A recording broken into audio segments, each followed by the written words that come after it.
What is up, YouTube? My name is Alex. Welcome back to the Lifting Nomad. Well, the last 2 years, I've been to 16 countries, I guess, and throughout that time, I managed to maintain moderately a beach body. I think it's varied obviously a little bit. I've been a lot more focused on actually enjoying my food and being not so strict about my diet, not trying to keep like my abs dialed in year round. But at the same time, I've always managed to stay relatively lean, relatively good physique to go to the beach throughout this time period. In this video, I want to talk about, can you actually maintain a decent physique while traveling, whether that's backpacking, whether that's working remote, whether that's going on vacation, kind of all three of these things. My experience being someone who's been very transient, very nomadic over the last couple of years, staying in all kinds of different places. So I just want to talk about, my experience, if it's possible, what I think on the topic, and all that good stuff. So without further ado, let's get into the video.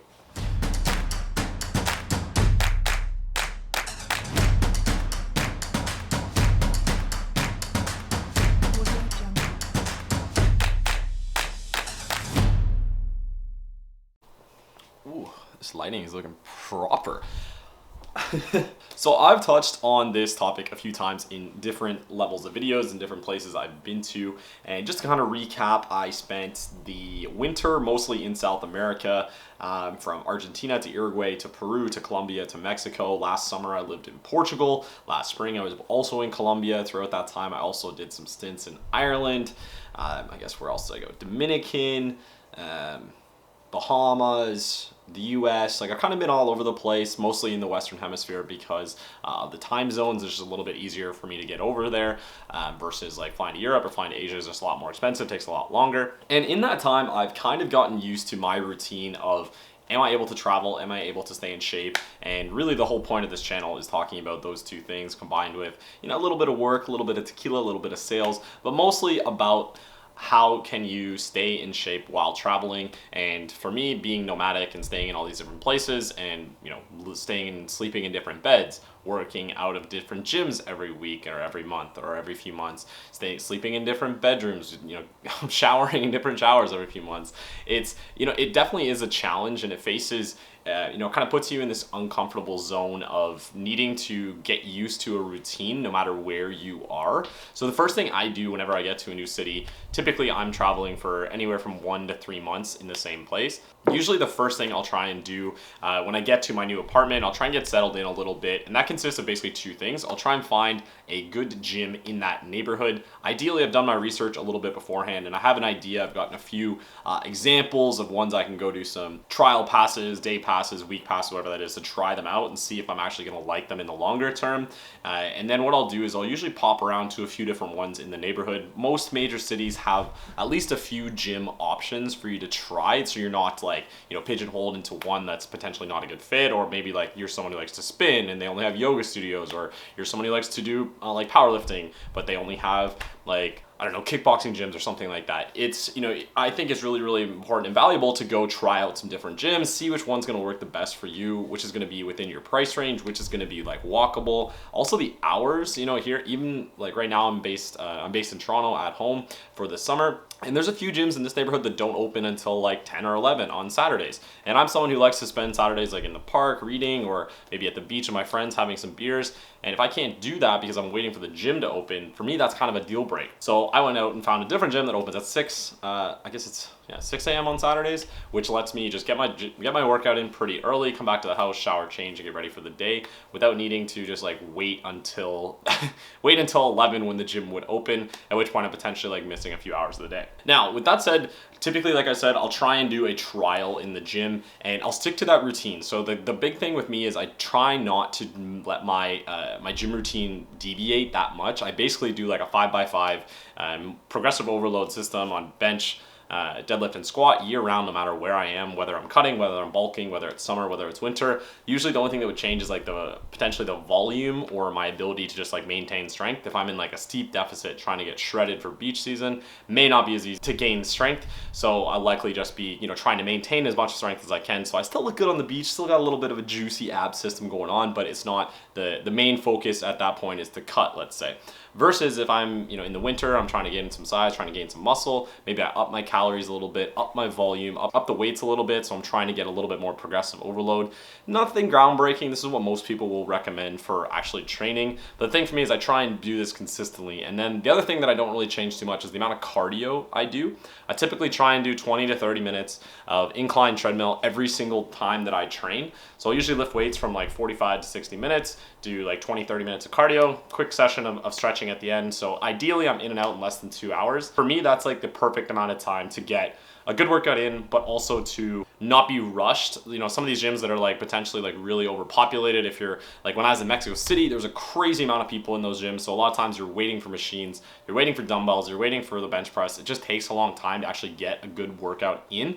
So in that time, you kind of have to budget a little bit more time for it, or find a better time of day, which is like another piece of this whole puzzle, finding out, you know, what's the best time of day for you, whether that's at lunch, maybe if you're like 12 to 2 kind of thing, or if I go at 6 to 8, is it going to be crazy busy? Like in Colombia in the mornings, it was absolute chaos, but I found if I staggered it until like 10, it wasn't nearly as bad in my gym in Medellin. So for me, it was like, okay, let's just work a few hours and then potentially like go, you know, in the gym, go to the gym at like 10 or so, and then avoid that rush. So now that I've got my gym figured out, typically, you know, I'm not trying to miss more than 1 day a week. Like my program at home is typically 6 days a week of like 2 PPL is what I do, of like a 5x5.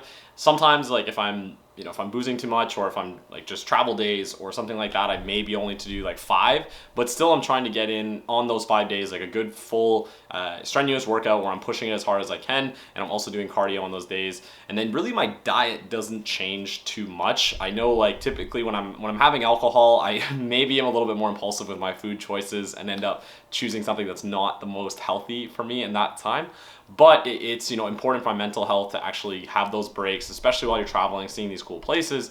Kind of that's the point for me. Like I love to go try new food. When I was in Argentina, I'm having wine and steak pretty much, you know, 3-4 times a week, because it's what you do as an Argentinian, and that's kind of the beauty of being down there. So for me, like I'm really taking like a balanced approach to this. I know I'm never gonna be like an IFBB pro. I know I'm never gonna have like, you know, ripped up 8-pack abs. I have a lot of visceral fat and a lot of loose skin on my lower abs from when I was 220 pounds. So for me, I don't even really bother with it. I know I'm happy. Right now I weigh like 158. I'm like fairly well in shape. I have abs. It's like, that's good enough. You know, I just rather maintain, stay healthy, maybe gain some more strength over time, and ideally over the next few years try and gain like 10 to 15 pounds, I think, which would be my goal, to get just like a little bit bigger, because I do think I am kind of a skinny bitch, as C-Bump would say. Now the second piece with all that, after I've found my gym, is getting groceries and getting the food set up, because the nutrition should be an important piece of this. Like I said, I am a little bit more open with my nutrition when I'm traveling so much. So if I'm staying in like a hostel, let's say for like a week on a beach somewhere, I'm likely just going to be eating at the hostel a lot of the times.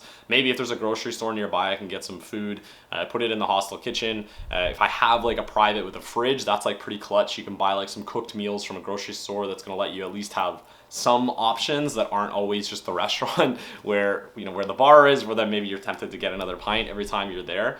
So I think about finding that balanced approach and what's going to be important to you. Like, are you traveling for 6 months or 12 months and you want to stay completely like dialed in the whole time? Maybe you don't drink alcohol, maybe you don't want to, maybe you're on like a career break, or maybe you're going with like your partner or something. So all these variables kind of affect like how you approach your fitness priorities in this and what you want to accomplish during that time. For me, I'm usually solo traveling. I'm a single person. I don't really have a lot of obligations. So it's, for me, you know, the fun and the fitness piece kind of have to go hand in hand. And that's really where I find the best enjoyment of life. Like 3 to 4 days a week, really, really dialed in on my fitness and nutrition. Then like 2 to 3 days a week, just kind of like a little bit more lolly daisy, I guess you could say, with my approach to fitness. But once you've got this routine dialed in and you're able to, like I said, get settled in your new apartment or hostel, get a gym set up, or at least a trial membership, find the nearest grocery store to your place, go get some healthy food and like fill your fridge with stuff that's like not going to be junk food. Because if you are going to be eating out, let that be your guilty pleasure. Don't let what's in your fridge also be kind of a bad impulse. Like, you don't want to be at home eating like bad food, and then when you're out, you're also eating bad food. That's kind of not a good mix.